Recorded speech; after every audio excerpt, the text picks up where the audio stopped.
Hello guys and welcome to super India. मेरा नाम है प्रशांत और आज हम बात करने वाले हैं कि निडाविलियर की भट्टी आखिर था क्या, जिसे पावर अप करने में पूरे एक स्टार को यूज किया जा रहा था। क्या ऐसा कुछ साइंस में पॉसिबल है या इसके कुछ साइंटिफिक एक्सप्लेनेशन भी हैं? तो जानने के लिए वीडियो एंड तक देखिएगा, क्योंकि आई एम श्योर आपको बहुत मजा आने वाला है। तो बिना किसी देरी के चलिए शुरू करते हैं।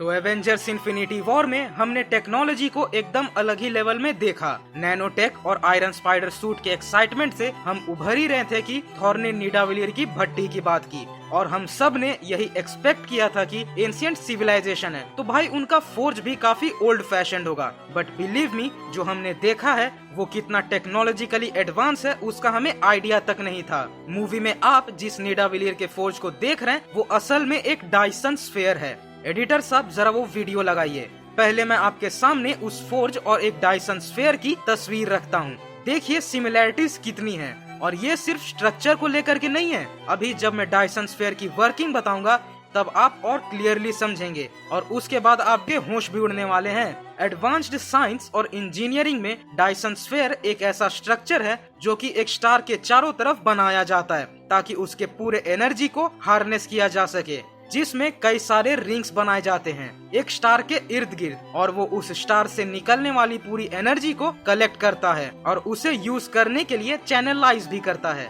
और एग्जैक्टली यही चीज निडाविलियर की फोर्ज भी कर रहा था। इस चीज के थोड़े और डीप में चलते हैं। असल में डायसन स्फीयर एक हाइपोथेटिकल कॉन्सेप्ट है जिसमें यह कहा गया है कि एक कॉस्मिक सिविलाइजेशन जब अपने पूरे रिसोर्सेस यूज कर चुकी होगी तो अपने एनर्जी रिक्वायरमेंट्स को पूरा करने के लिए वो अपने होम स्टार के पूरे एनर्जी को हार्नेस करना शुरू करेगी। अब एक प्लेनेट को बस एक स्टार का कुछ ही अमाउंट एनर्जी मिल पाता है, बाकी सभी स्पेस में रेडिएट हो जाते हैं। तो क्यों ना एक ऐसा मशीन बनाया जाए जो उन सभी एनर्जी को कलेक्ट कर पाए, और उसी मशीन को नाम दिया गया डायसन स्फीयर। और उस एनर्जी से आप जो चाहें वो कर सकते हैं। इस चीज के बारे में सबसे पहले ओलाफ स्टेपल्डन ने अपने science fiction novel star maker में बताया था, जिसके बाद इस कॉन्सेप्ट को पॉपुलैरिटी मिली जब फ्रीमन डायसन ने अपने search for artificial stellar sources of infrared radiation के पेपर में इसे छापा, और जिसमें उन्होंने कहा भी ऐसी इंजीनियरिंग आपके पावर कंजम्पशन और एनर्जी रिक्वायरमेंट हाइक को टैकल करने में मदद करेगी,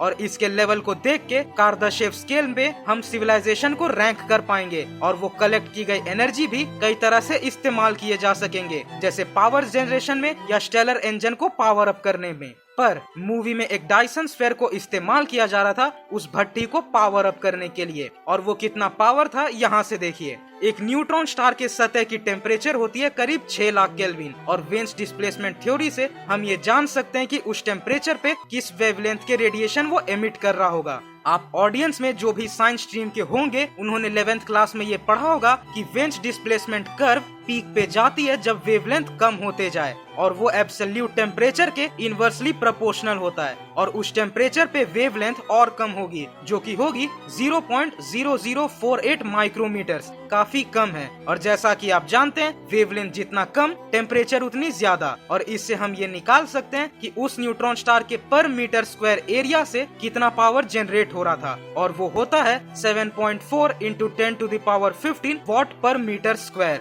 अब चूंकि एक न्यूट्रॉन स्टार जनरली 10 किलोमीटर के रेडियस का होता है और हम उसे एक स्फीयर शेप का मान सकते हैं, तो स्फीयर के टोटल सरफेस एरिया का फॉर्मूला लगा सकते हैं, और इसका पूरा सरफेस एरिया होगा 1.2 इंटू 10⁹ मीटर स्क्वायर। तो अब अगर हम दोनों को मल्टीप्लाई कर दें तो ये हमें टोटल पावर आउटपुट दे देगी, जो कि होगा 8.88 इंटू 10⁻24 वॉट, या सिंपली कहूँ तो 9 इंटू 10⁻24 वॉट, यानी 9 के बाद 24 जीरो। ये इतना ज्यादा पावर आउटपुट है कि हम इमेजिन भी नहीं कर सकते। आप यहाँ से समझिए पूरे अर्थ की पावर यूजेज सिर्फ 16 टेरावाट है, और निडाविलियर की भट्टी करीब 9 सेप्टिलियन वॉट पावर जनरेट कर रही थी। और उसे कलेक्ट करके एक पॉइंट से रिलीज किया जा रहा था, जिससे वो फोर्ज फ्लेम अप हुई थी और उरूप पिघला था और वो स्टार इतनी एनर्जी हर वक्त जनरेट कर रहा था और थॉर उतनी देर तक हर सेकेंड इतनी एनर्जी अपने ऊपर झेला है। तो ड्वार्फ्स की सिर्फ फोर्जिंग ही नहीं, उनकी इंजीनियरिंग भी काबिले तारीफ थी, जो उन्हें एक स्टार सिस्टम लेवल सिविलाइजेशन बनाती थी। हम ह्यूमंस इस लेवल के आसपास क्या दूर दूर तक नहीं है। हमारी इंजीनियरिंग अभी इतनी वीक है कि हम अपने प्लेनेट के रिसोर्सेज को अच्छे से यूज नहीं कर पा रहे, तो स्टार के एनर्जी को यूज करना भूल ही जाइए।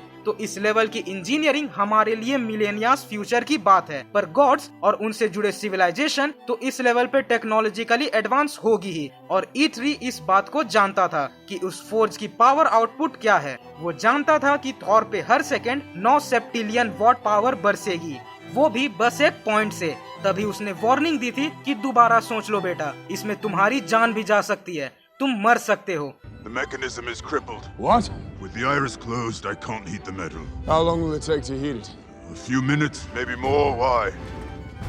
I'm gonna hold it open. That's suicide. So is facing Thanos without that axe. पर थॉर नहीं माना और थॉर ने उसे खोला भी और उतने देर होल्ड भी किया और स्टॉर्म ब्रेकर बना भी। तो गाइज ये था आज का वीडियो, जहां हमने जाना कि फोर्ज ऑफ निडावेलिर था क्या, वो कैसे वर्क करता था और कितना पावर जनरेट करता था। अगर आपको ये वीडियो पसंद आई हो तो इस वीडियो को लाइक और अपने दोस्तों के साथ शेयर जरूर करें और कमेंट करके हमें ये बताएं कि आप साइंस बिहाइंड के अगले एपिसोड में क्या देखना पसंद करेंगे। साथ ही ऐसे ही सुपर ऑसम कंटेंट के लिए हमारे चैनल सुपर इंडिया को सब्सक्राइब कर लें और सारे वीडियो सबसे पहले देखने के लिए नोटिफिकेशन आइकन भी प्रेस कर दें। आज के लिए इतना ही, मिलते अपने नेक्स्ट वीडियो में। Till then bye bye.